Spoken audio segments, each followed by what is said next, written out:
Ano?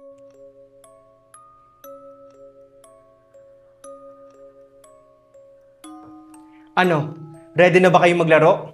Oo naman, Marco! Marco, sigurado ka ba na dito tayo maglalaro? Eh parang nakakatakot naman dito. Ano ba naman yan, Mimay? Pinapangunahan ka na naman ng takot mo. Tsaka sigurado ako walang multo dito. Tama na nga yan! Ano, maglalaro ba tayo or magtatalo lang kayo dyan? Kaya nga, tsaka ano ba yung lalaroin natin, Marco? Ang lalaruin natin ay hide and clap. Ha? Hide and clap? Ano yun? May isa sa atin ang matataya. Pipiringan, iikot ng 10 beses. At doon na siya magsisimulang maghanap. Madali lang pala! O sige, magsimula na tayo!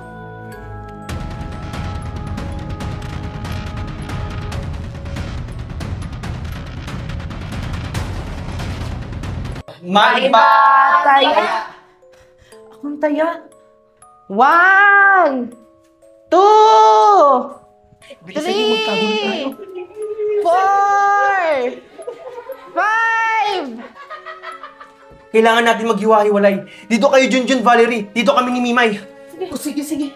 Tara na. Ready or not, here I come! First clap!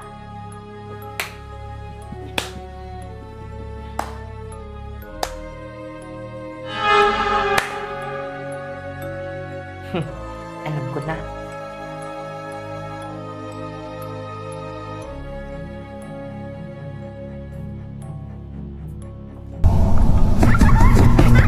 Naaamoy ko kayo dito.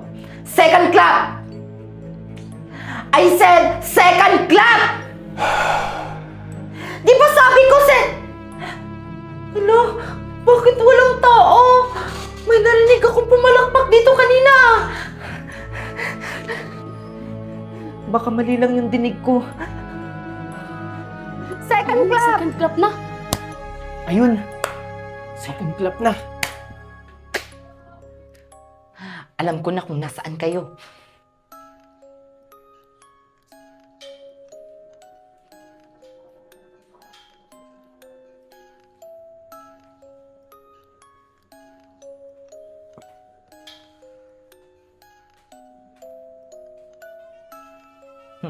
Alam kong andito kayo. Third clap! Mimay, ready ka na. Andito na siya.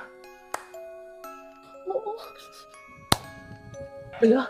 Parang andito na si Megan sa taas. Oh my God. Nandito na ata siya. Ha?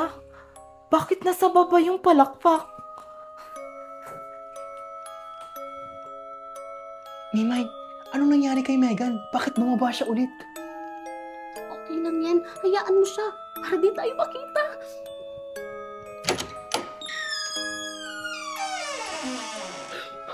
Valerie, andyan na si Megan. Oh my God, Junjun!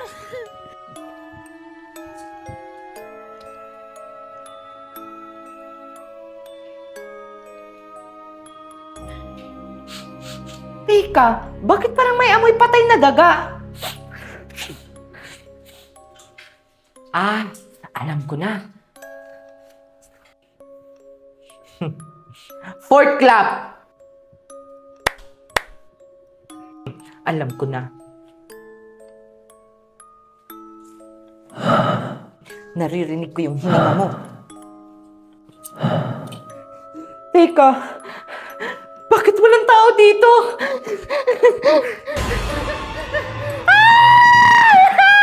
Teka, ba't sumisigaw si Megan? Hindi na lang, Marco. Tara, puntahan natin. Valerie, sumisigaw si Megan. Tara, puntahan natin siya. Hoy, Junjun, hintayin mo ako! Narinig niyo yun? Sumisigaw si Megan!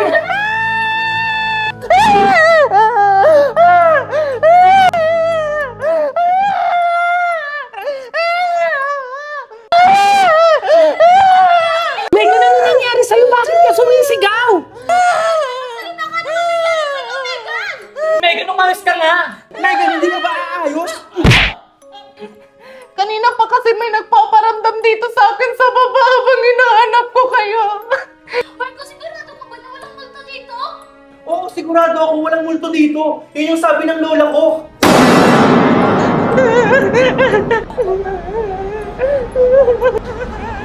Sabi mo walang multo dito, Marco!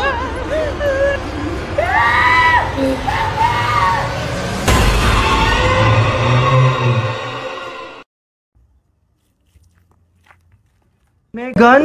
Akin na nga tong laruan! Wala kang karapatan dito dahil ampun ka lang!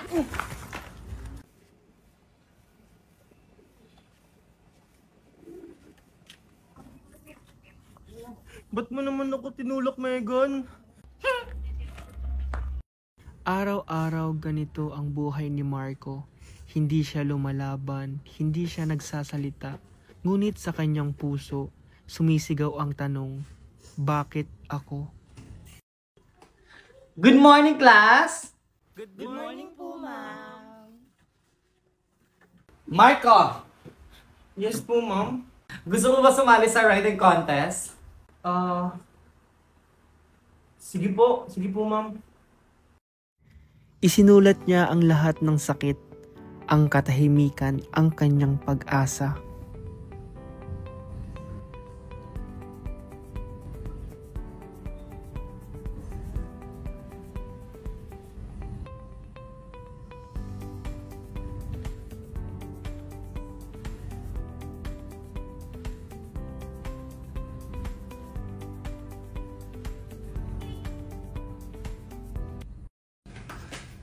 Okay, class. I-announce ko lang sa inyo kung sino ang nanalo sa writing contest natin.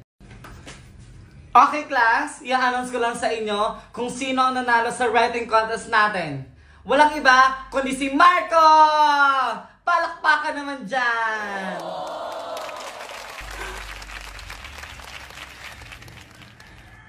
Congratulations, Marco!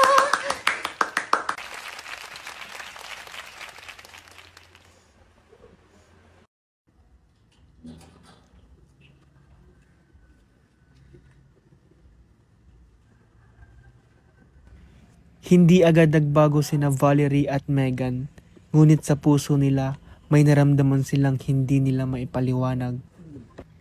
Hindi siya sumigaw sa sobrang saya, pero rinig siya ng mundo kung gaano siya kasaya.